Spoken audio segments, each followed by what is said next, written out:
माशाल्लाह एक्ट्रेस तो आप इतनी सॉलिड हो, इतनी सॉलिड हो कि even I learn from your performance. नहीं please don't seriously I am not lying, लेकिन इसको सर पे ना चढ़ाना, लेकिन it's an honor that it's coming from you. बहुत अच्छी एक्टर हो तुम, सीरियसली बंदा हैरान हो जाता है। तुम और सजल आर लाइक के मैं हैरान हो जाती हूँ कि ये करती कैसे है। नहीं थैंक यू। तो पहला प्रोजेक्ट कौन सा था? पहला project was on a second lead, it was किसे अपना कहें, दैट वाज फॉर हम। 2 मैंने सेकंड लीड पे किए थे, then I did Muqaddas, that was a hit for MD. फिर वहाँ से एमडी के साथ एक कहानी और एक सिलसिला शुरू हो गया, तो I did projects for them and now I am here. तो अभी तक जितना काम किया है, are you satisfied with your career? अल्हम्दुलिल्लाह आई एम सो सैटिस्फाइड। जो भी मैंने चॉइसेस मैंने हमेशा अपने करियर में, अपने फील्ड में अपनी चॉइसेस खुद की हैं। मैंने कोई फ़ोटोशूट करना है, मैंने कोई ड्रामा करना है, स्क्रिप्ट मैं खुद पढ़ती थी, मैं अपने कैरेक्टर्स खुद चूज़ करती थी। I don't know how I have this in me. इतनी अक्ल कहाँ से आ गई, कहाँ से है, लेकिन ये थी मुझ में हमेशा से। मैंने कभी किसी से नहीं पूछा कि आपको क्या लगता है, ये स्क्रिप्ट आप मुझे पढ़ के बताएं, do you think I should do this और not. I chose my characters and I think they made me who I am at the moment. बहुत स्ट्रॉन्ग ख़वातीन लड़कियों के तुमने कैरेक्टर्स किए हैं। सोच के तुमने ये सब कुछ चूज किया, तो I am really impressed. Thank you very good. I have always thought कि लड़की के रोने धोने से बहुत कुछ है इस दुनिया में और इस ज़िंदगी में करने को। मतलब एक लड़की की लाइफ में रोए बगैर भी वो बहुत कुछ अगर अचीव नहीं भी कर रही, तो उसकी ज़िंदगी में ऑलरेडी बहुत कुछ है ऐसा जो उसकी अचीवमेंट्स हैं। हाँ, लड़कियां हर वक्त रोती नहीं रहती हैं, लोगों को ये पता लग जाना चाहिए। Exactly. But you know what, I am glad कि अब जो इंडस्ट्री में एक चेंज आ रहा है, जो आपको मतलब देयर इज़ अ परसेंटेज जो आपकी स्क्रिप्ट्स को ऑफर होता है, उसमें वही रोना धोना होता है। लेकिन कभी कभी ना कोई ऐसी आपको कहानी, एक ऐसा कैरेक्टर मिल जाता है जो माइंडसेट्स चेंज कर सकता है। बिल्कुल, यही तो काम है एक्टर का और हमारी इंडस्ट्री का। चूज करना वो भी एक बहुत मुश्किल काम है। और उससे पहले आई थिंक ये मुश्किल काम है कि लोग ऐसी कहानियाँ और ऐसे कैरेक्टर्स बनाएं, क्योंकि जब तक बनेंगे नहीं, एक एक्टर को ऑफर नहीं होंगे। एक एक्टर को ऑफर नहीं होंगे तो वो करेगा कैसे, लोगों को कैसे दिखाएगा? क्योंकि एट द एंड तो आप लोगों को ही दिखा रहे हैं ना, उनकी सोच बदल रहे हैं, उनको एक कहानी ऐसी दिखा रहे हैं जिसको वो सच समझें। क्योंकि मैंने इतने सारे लोगों को देखा है, वो सच्ची में हर कैरेक्टर को बहुत गौर से देखते हैं और वो समझते हैं कि हाँ हम यही हैं। जैसे अगर मैं आजकल कोई नेगेटिव कैरेक्टर कर रही हूँ, तो वो सच्ची में समझते हैं कि शायद मैं इतना झूठ बोलती होंगी, शायद मैं सच्ची में इतनी बुरी हूँ। तो ये मुझे काफ़ी अच्छा लगता है कि लोग इतना सीरियसली किसी चीज़ को देख रहे होते हैं जो हमने इतनी मेहनत से बनाई है।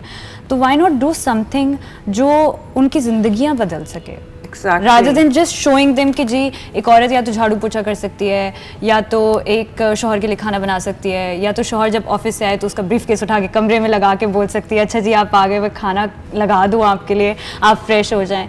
तो वो सब करने के अलावा वो भी कभी ऑफिस से आ सकती है, वो भी कभी कहीं कुछ अचीव करने जा सकती है, कहीं कोई स्पीच देने जा सकती है, कहीं कोई लीडिंग रोल हो सकता है उसकी ज़िंदगी में और दूसरों की ज़िंदगी में।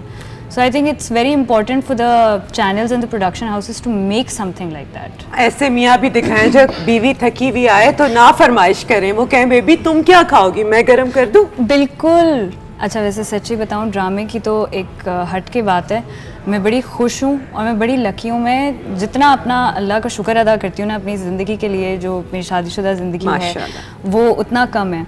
क्योंकि Yasir makes food for me because he knows कि अच्छा मुझे खाना नहीं बनाना आता है, and I am a foodie, he is a foodie. तो वो मुझे खाना भी बनाएगा, खिलाएगा, वो मेरी हर चीज़ का उस तरीके से ख्याल रखेगा जो आप एक्सपेक्ट नहीं करेंगे कि एक मर्द को शायद सोच भी आ सकती है इस चीज़ की कि अच्छा ठीक है अगर मेरी बीवी थकी हुई है तो मैं शायद उससे ये फरमाइश ना करूं, शायद शोर ना मचाऊं, उसको सोने दूं, टीवी ना लगाऊं, मैं कभी उससे ये ना बोलूं कि अच्छा जी आज आप मेरी कबर्ड सही कर दें क्योंकि मैं ख़राब कर देता हूँ। तो वो जो सारी एक फरमाइशें होती हैं वो कभी कभी आपको बहुत अच्छी लगती हैं और कभी कभी आप चाहते भी हैं, क्योंकि as a husband and wife you want that relationship to you know you want that track in your life कि हो। लेकिन मुझे ये अच्छा लगता है कि बगैर वो, क्योंकि वो फरमाइश नहीं करता है तो मेरा खुद दिल करता है कि मैं करूँ, मैं टाइम निकालूं उस चीज़ के लिए, because I know that he is not saying all of this because he is a different kind of a man. तो जो चीज़ें उसको अच्छी लग सकती हैं फिर आप वो आपका खुद दिल करता है कि आप किसी के लिए करें।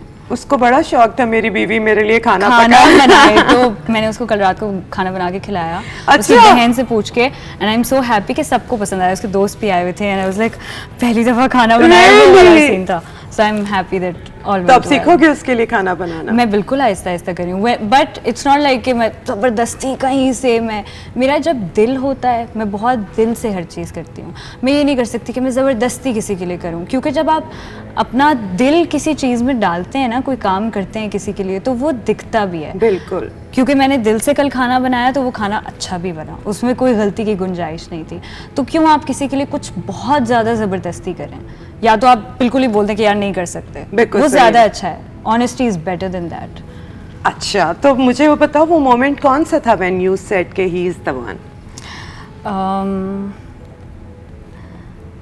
There are so many moments जहाँ पे मुझे ये लगा था, क्योंकि शुरू में मैं बहुत ज़्यादा श्योर नहीं थी कि मुझे पता वो वाकया तुम्हारा फोन घूम गया था। Now is the time that I should get married, लेकिन बहुत सारे मोमेंट्स थे, स्पेशली जो टाइम मैंने कनाडा में उसके साथ गुजारा, क्योंकि मुझे ट्रैवलिंग का इतना ज़्यादा कुछ शौक नहीं था, क्योंकि मुझे लगता था कि बस ठीक है, आप पाकिस्तान में, आप पाकिस्तान के अंदर ही कहीं चले गए, आप कराची में, आप कराची में घूम लिए, शायद that's the max travel I can be a part of. लेकिन जब मैं कनाडा में थी तो उसने मुझे घुमाया फिराया, I had so much fun with him. The most important thing of his personality is कि हर चीज़ में इतनी पॉजिटिविटी, हर चीज़ में इस चीज़ का ख्याल रखना कि ये मेरे साथ लड़की है, ये मेरे साथ औरत है, इसकी हर ज़रूरत का, इसकी हर चीज़ का, इसकी इज़्ज़त का, बेसिकली सबसे ज़्यादा ये कि एक औरत है और उसकी इज़्ज़त मैंने कैसे करनी है और मैं उसको किस तरीके से ट्रीट करूँगा कि दुनिया भी उसकी उस तरीके से इज़्ज़त करेगी। क्योंकि औरतें बोलती हैं कि अच्छा जी हम अपनी हिफाजत खुद कर सकते हैं लेकिन उसके बावजूद आपको कभी कभी बहुत अच्छा लगता है। अभी ये माशरा वो बन नहीं सका कि औरत अपनी हिफाजत खुद कर सके। अभी हम चाहे, मुझे लगता है हम वही चीज़ें, that's actually such a big debate जिस पे हम बहुत ज़्यादा बात कर सकते हैं, लेकिन मुझे लगता है कि एक बड़ी इम्पॉर्टेंट चीज़ होती है कि आपका पार्टनर आपकी हिफाजत कर सके उस वक्त जब ज़रूरत है, ना कि उस वक्त के हमेशा ही खड़ा हुआ हो लेके कि तुम पास से कैसे गुजरे। ये ओवर वाला नहीं हिफाजत करना, ये तब हिफाजत करना जब ज़रूरत हो। तो वो लड़कियों की इज्जत करता है, सबसे बड़ी बात है। उसकी खुद की 9 बहनें हैं, तो आप क्या उम्मीद रखेंगे एक ऐसे इंसान से जिसकी खुद की 9 बहनों में वो पला बड़ा है, माशाल्लाह। वो इतना ज़्यादा उसका खुला दिमाग है इस औरत के मामले में कि मैंने शायद ज़्यादा अपने आप को एम्ब्रेस किया है उसकी बीवी बनने के बाद। Really? Yes, exactly. शायद मैं You're proud of being a woman now? I am very much proud of being a woman. शायद कुछ लोगों को ये बात ना समझ में आए कि अच्छा आप शादी से पहले नहीं थी, उससे मिलने से पहले नहीं थी, लेकिन मेरा कॉन्फिडेंस शायद कहीं कम था। मैं समझती थी कि शायद मैं ये ना कर सकूँ, शायद मैं वो ना कर सकूँ, और maybe I wouldn't be able to pull off this character, मुझे ये डायलॉग नहीं, मतलब मेरे अंदर बहुत सारे शक व शुबात थे। लेकिन जब से यासिर मेरी ज़िंदगी में आया है, before even marrying him, he gave me confidence, he praises me, he is always there to पुल में आपके, नहीं तुम ये भी कर सकती हो, तुम्हें ये भी करना चाहिए।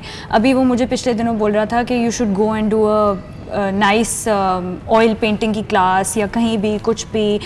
Last night he was telling me he wants me to study, he wants me to go do some painting की classes, कुछ भी। कहता है तुम पेंटिंग करो, मैं घर पे लगाऊंगा, I want you to paint। So तुम्हें पेंटिंग का शौक है? मुझे था बचपन से, and I've designed a few things। Oh really? तो उस तरीके से वो देख रहे हैं। तो यू नो ये इस तरीके से जब आपको कोई पार्टनर मिलता है जो आपको इनकरेज कर सके, आप समझें इसी तरीके से जैसे औरतें होती हैं, वो अपने शौहरों को हमेशा सपोर्ट करेंगी कि अच्छा जी आप जो भी कर रहे हैं आप बिल्कुल ठीक कर रहे हैं, अच्छा आप बिजनेस में ये फैसला कर रहे हैं, I am standing by your side, आप फैमिली में ये फैसला कर रहे हैं, I am standing by your side. तो मेरे वाले रिलेशनशिप में यासिर इज द वन। तो यही तो औरतें चाहती हैं, इसी के लिए तो औरत मार्च निकाल रहा है कि be a good husband, equality पे। माशाल्लाह, you're be a very good lucky. husband, be a good son, be a good father, just be a good man, even Be a if you're a good human stranger. being, yeah. Even if you're a stranger. Yeah. आप सोचें, जहाँ पे मेरा husband इतना ज़्यादा अपनी बीवी को कॉन्फिडेंस देने वाला जो शौहर है, वो भी कहता है कि मैं इस टाइम पर रात को गाड़ी लेकर शायद थोड़ा सा दूर भी ना जाऊँ, 10 मिनट दूर भी ना जाऊँ, क्योंकि मुझे डर है, डिफेंस में मुझे डर है, DHA में डर है। और तो फिर कहते हैं औरत मार्च ना करो। तुम्हारा औरत मार्च के बारे में क्या ख्याल है? मैं अभी आ रही थी and I just read what happened to Mahira and all of that, वो जो भी ट्वीट्स थे सुबह से जो भी चल रहे थे। अच्छा, शायद मुझे ये भी लगता है कि मैं कभी उस माहौल से गुजरी नहीं हूँ जो अनफॉर्चुनेटली हमारी इतनी आवाम में औरतें जो रोज़ गुजरती हैं, हर मिनट गुजरती हैं। और ना मैं क्लोज़ली कभी एक ऐसी औरत से मिली हूँ कि जिसका मैंने कोई वाक़या सुना हो या कुछ भी। सो जितना मेरा सबसे ज़्यादा किसी औरत के अगेंस्ट कुछ भी हुआ हो या किसी औरत के साथ अनफॉर्चुनेट कुछ हुआ हो, वो मैंने शायद पढ़ा है और या शायद मैंने फ़ोन पे ही कहीं देखा होगा इन एनी न्यूज़। तो मेरा शायद इतना स्ट्रॉन्ग वो वाला नहीं होगा जवाब जो बाकी सबका होता है। एक थॉट होती है किसी चीज़ को लेके, लेकिन मुझे लगता है कि हमें बड़ा ज़रूरी है इस बार के औरत मार्च में उन चीज़ों को दुनिया की और मीडिया की नज़रों में लाना जिन पे सच्ची में काम होने की ज़रूरत है। ओके। क्योंकि